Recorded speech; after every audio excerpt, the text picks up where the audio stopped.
पर भैया सोने तू सुने तो इतना गाँव की वहां बैठो रे, न्याय आ जाओ, न्याय के सुन ले, उसके बाद में कुछ कहना। तो भैया तेरी सुन, बिना दूल्हे की बारात बता रहा हूं तुमको, जैसी राम की बिना दूल्हे की बारात गई वैसी कौन की गई। और एक साल हुआ कंगन वो शंकर भगवान ने श्राप दे दियो। तो सुन भैया, युधाजित की पुत्री थी, आनंद रामायण का प्रमाण है, खोल करके देख लेना। यदि प्रमाण के बात करता हूं, बिना प्रमाण के कोई बात नहीं करता हूं। युधाजित की पुत्री थी, उसका नाम था मदन सुंदरी। सत्तर उसका स्वयंवर था। नारद जी ने शत्रुघ्न के पुत्र युद्ध के दिन के लिए यह सूचना दी कि मदन सुंदरी का स्वयंवर है। युद्ध के दिन आता है और सम्मोहन विद्या से भरे स्वयंवर में से मदन सुंदरी को ले जा करके और उसके नगर से बाहर खड़ा हो जाता है। जब उनकी जो मूर्छावस्था खुलती है तो वो सेना लेकर के वहां जाते हैं, युद्ध होता है। युद्ध में युद्ध केतु युधाजित को परास्त करता है और रथ में बांध लेता है। जैसे ही तलवार लेकर उसकी गर्दन को काटने को होता है, उस समय मदन सुंदरी उसे रोकती है तो उसका पिता बड़ा खुश होता है, उसे लेकर के अपने नगर में आ जाता है। इधर में कहा अयोध्या के लिए सूचना दे देता है। भगवान श्री राम युद्ध केतु की बारात को बिना दूल्हे के लेकर के आते हैं, क्योंकि दूल्हे तो युधाजित के और मदन सुंदरी के पास था। ये आपका उत्तर है। टाइम का अभाव है, और भी दे सकता हूँ। 12 कन्याओं वाला, 12 कन्याओं जो सरोवर के अंदर थी, गौतम ऋषि के श्राप द्वारा उनको भगवान श्री राम छुड़ा करके लाए थे और उनको ला करके अयोध्या में ले आए और तब अपने 8 पुत्रों के साथ उन 12 के फेरा पा रहे थे। भैया ये भी बिना का जो बारात की, बिना दूल्हे की बारात थी। जय बिना प्रमाण से कोई बात नहीं होगी और तुम न्याय माने वैसी झूठ साथ बोलते रहे, यहाँ को वो का कोई इलाज है। अब सुनो भैया, भाई कह रहे थे वैसे उनका एक दीनानाथ, जो दीनों पर दया करने वाला होता है वो दीनानाथ है। दीनों पर दया किसने की थी? ऋषि श्रंग ने। ऋषि श्रंग ने कब की थी कि रोमपाद का यहाँ अकाल पड़ा था। उस समय रोमपाद राजा ने ऋषि श्रंग को बुलवाया किसी तरह से अप्सराओं द्वारा। वो वहां पर आए और आकर के वहां वर्षा हुई। दूसरे नंबर पर दशरथ जी के यहाँ पर कोई संतान नहीं थी, वो भी दीन थे, तो उन्होंने पुत्रेष्टि यज्ञ करवाया और पुत्रेष्टि यज्ञ करवा करके तब 4 संतान उत्पन्न हुई और उनके लिए महाराज दशरथ ने शांता नाम की कन्या दी। वो अयोध्या में गए। ये भैया आपके दूसरे, और फिर आपका सवाल है क्योंकि आप तो प्रश्नों की झड़ी लगा लेते हैं, जानते तो है नहीं कुछ कि कितना प्रश्न करना चाहिए। हाँ, तो सज्जन कह रहे भैया के हनुमान जी रणुआ क्यों है? भैया एक बात बताऊं मैं तेरे का, हनुमान के 4 ब्याह हुए। हाँ साहब, 51 रुपए श्रीमान लखनलाल जी। हाँ साहब, 51 रुपए श्रीमान भगवान सिंह जी हमारे कीर्तन मंडल को देते हैं, आशीर्वाद की कामना करते हैं। हाँ तो सज्जनों 4 विवाह हुए थे। एक तो सूर्य की पुत्री सुमंत्रा से, एक जो पद्मरागा थी सुग्रीव की पुत्री, अनंकुसुमा थी सुपर्णा की पुत्री, और व्यंजकाया थी विभीषण की पुत्री, जिसकी कथा मैं भैया आपको सुनाऊंगा। तो ये 4 ब्याह हुए और तू नुके रणुआ क्यों है? तो सुन भैया, रणुआ क्यों है? रणुआ न्यों है कि जिस समय भगवान विष्णु ने अवतरित हुए राम के रूप में, उस समय सीता जी लक्ष्मी के रूप में अवतरित हुई और भगवान शंकर ने कहा कि भैया वो तो जाना पड़ेगा, पार्वती थे, मैं हनुमान के रूप में अवतरित है, जाऊं जाके। तो पार्वती बोली जब सीता के रूप में तू अवतरित है रही है तो मैं क्यों ना जा सकूं? बांध के ना जाना हुआ तो बांध के नहीं, मैं तो जाऊंगी। तो तू ऐसा कर मेरी पूंछ बन के खड़ी चल पीछे को। तो बाकी हनुमान जी की वो बनी पूंछ, जब संग में ही पूंछ लग रही है तो हुआ तो बिन्ने रहनो ही रहना। ये भैया आपको जवाब है कई तरीका से। और ये 101 रुपए हमारे परम प्रिय आदरणीय छिंगा मास्टर जी हमारे लिए देते हैं, आशीर्वाद की कामना करते हैं। हाँ साहब, ये 101 रुपए श्रीमान प्रकाश पटेल जी हमारे लिए देते हैं, आशीर्वाद की कामना करते हैं। और मास्टर किस तरह से मेम सिंह क्या बता भैया।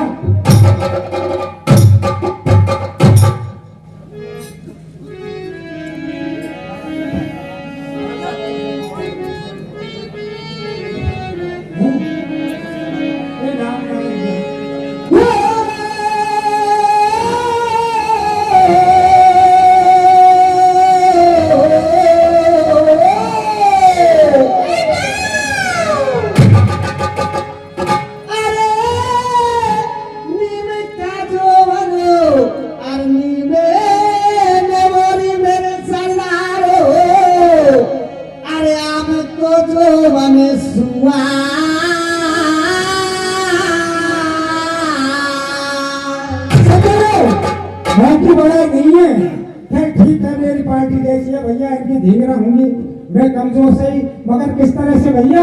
अरे नीम का जो बने, अरे नीमे ने मोरे, और आम को जो बने सुआ, और दंगल हुए गो कट कट के मर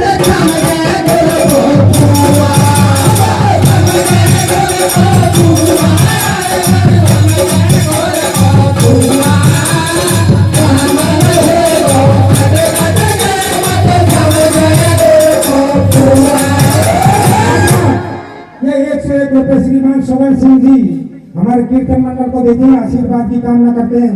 और भैया धमाल परिवार सुन, तेरी तो यार हिम्मत ही क्या है, औकात ही क्या है, जब चुरारी को छिंगा मास्टर जैसो कहा तो मैं अब कछुड़ा मालूम नहीं लगा रहे हो तुम। हाँ, ये 51 रुपए भाई की तरफ से। और किस तरह से भैया कपड़ा धुल जाए, सोने को पूछेगा,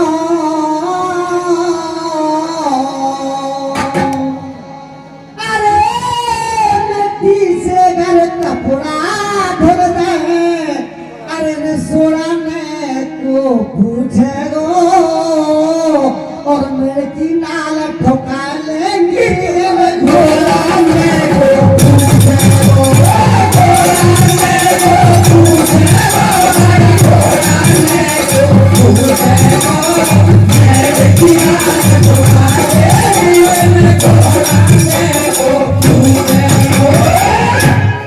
परसों के रैंक का जब हमारे सामने बोल जाएंगे तो हमारी तो कीमत ही क्या रहेगी। हाँ, तो सतह प्रसंग उस समय का जिस समय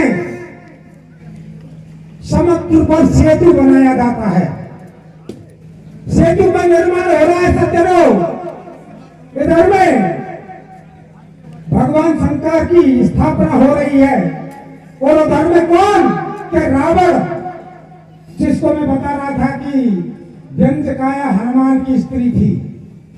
रावण उसके पास जाता है, विभीषण की पुत्री व्यंजकाया के पास, उसके पास जाकर के कहता है कि हे पुत्री, तुम्हें सीता का रूप धारण करके मृत अवस्था में समुद्र की लहरों के अंदर समाना है। तो सज्जनों जब इस प्रकार से कहता है तो किस तरह से भैया क्या बताया है।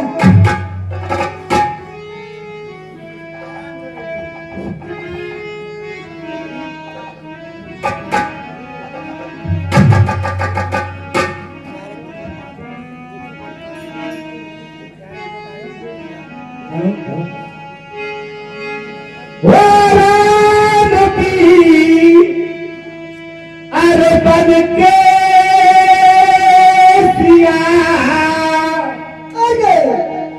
अरे तुम लहरों बीच समाना, ना ना ना नहीं कुछ चले बहाना, नहीं कुछ चले बहाना। सत्रो और के राव विभीषण की पुत्री से कहने लगता है कि हे पुत्री, तुम्हें सीता का रूप धारण करके समुद्र की लहरों में समाना है और इसमें तुम्हारी किसी तरह की कोई बहानेबाजी चलने वाली बिल्कुल नहीं है। किस तरह से भैया?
ये 101 रुपए श्रीमान राम सिंह जी सरपंच साहब पाली वाले।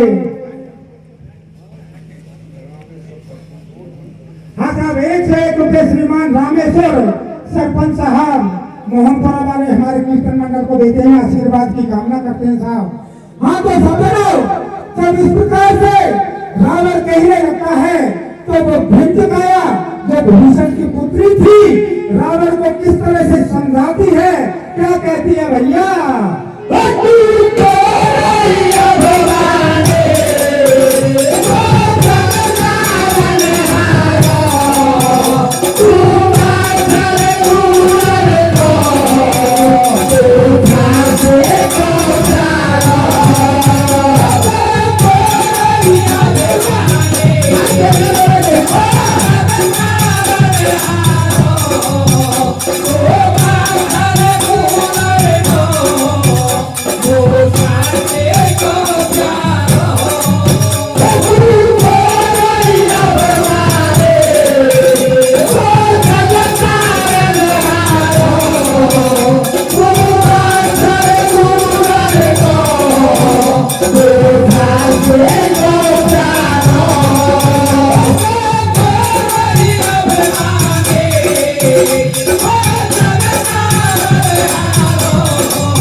भगवान सिंह जी और 101 रुपए श्रीमान विष्णु जी जलालपुर वाले निवासी हमारे कीर्तन मंडल को देते हैं, आशीर्वाद की कामना करते हैं।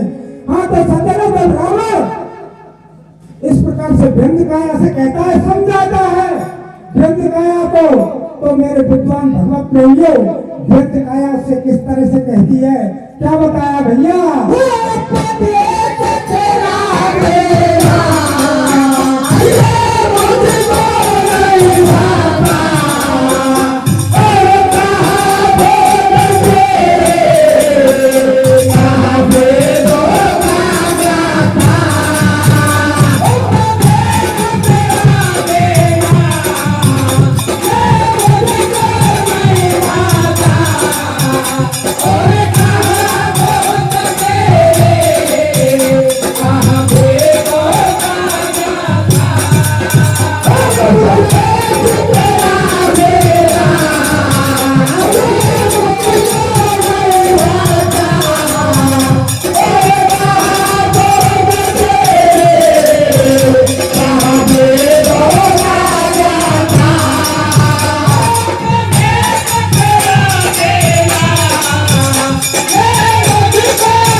इस प्रकार से जब व्यंजकाया कहती है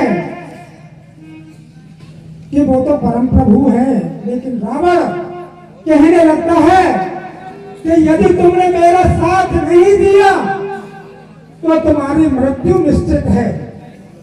सज्जनों, जब इन शब्दों को वो व्यंजकाया सुनती है तो सोचती है अपने दिल में कि परवस्ता है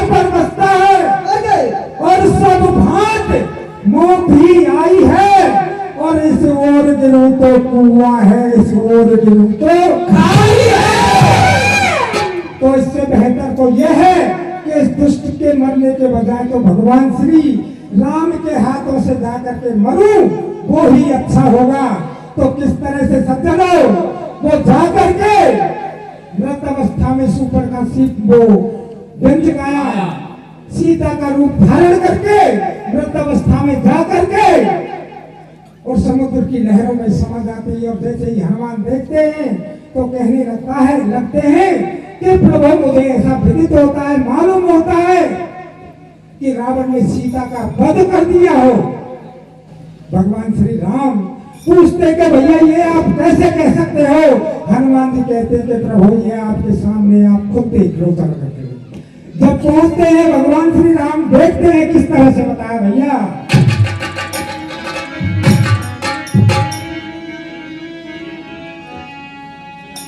अरे बते सीता आई है, वो लहरों में समाई है। अरे कब हुआ ये क्या कैसे, अरे सोचे रघुराई है। वो सीता के निकली सीता, वो सीता के निकली सीता, सीता न आएगे तेरे बेग सीता तेरी जान चली जाएगी। वो तेरे बेग सीता मेरी जान चली जाएगी। सत्य इस प्रकार से भगवान श्री राम उस सीता के शव को, नकली सीता के शव को देख करके विलाप करते हैं। क्या बताया था? वो सीता आई है, लहरों में समाई है। कब हुआ ये क्या कैसे, वो रघुराई है। वो सीता चली गई, सीता न आएगी।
और कहते हैं कि मैं तो पहले ही समय का मारा था और अब यही और क्या हो गया, किस तरह से बताया भैया।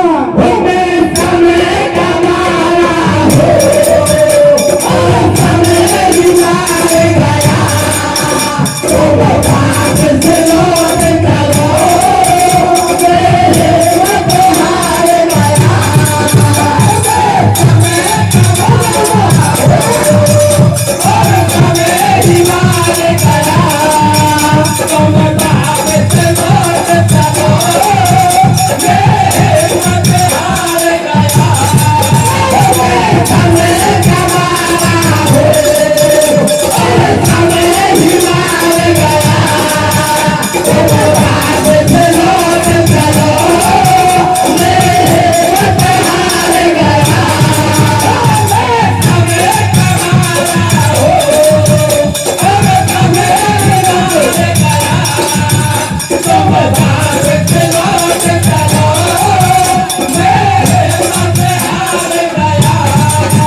ये 21 रुपए श्रीमान दीवान सिंह जी हमारे कीर्तन मंडल को देते हैं। गोमान सिंह जी हमारे कीर्तन मंडल को देते हैं।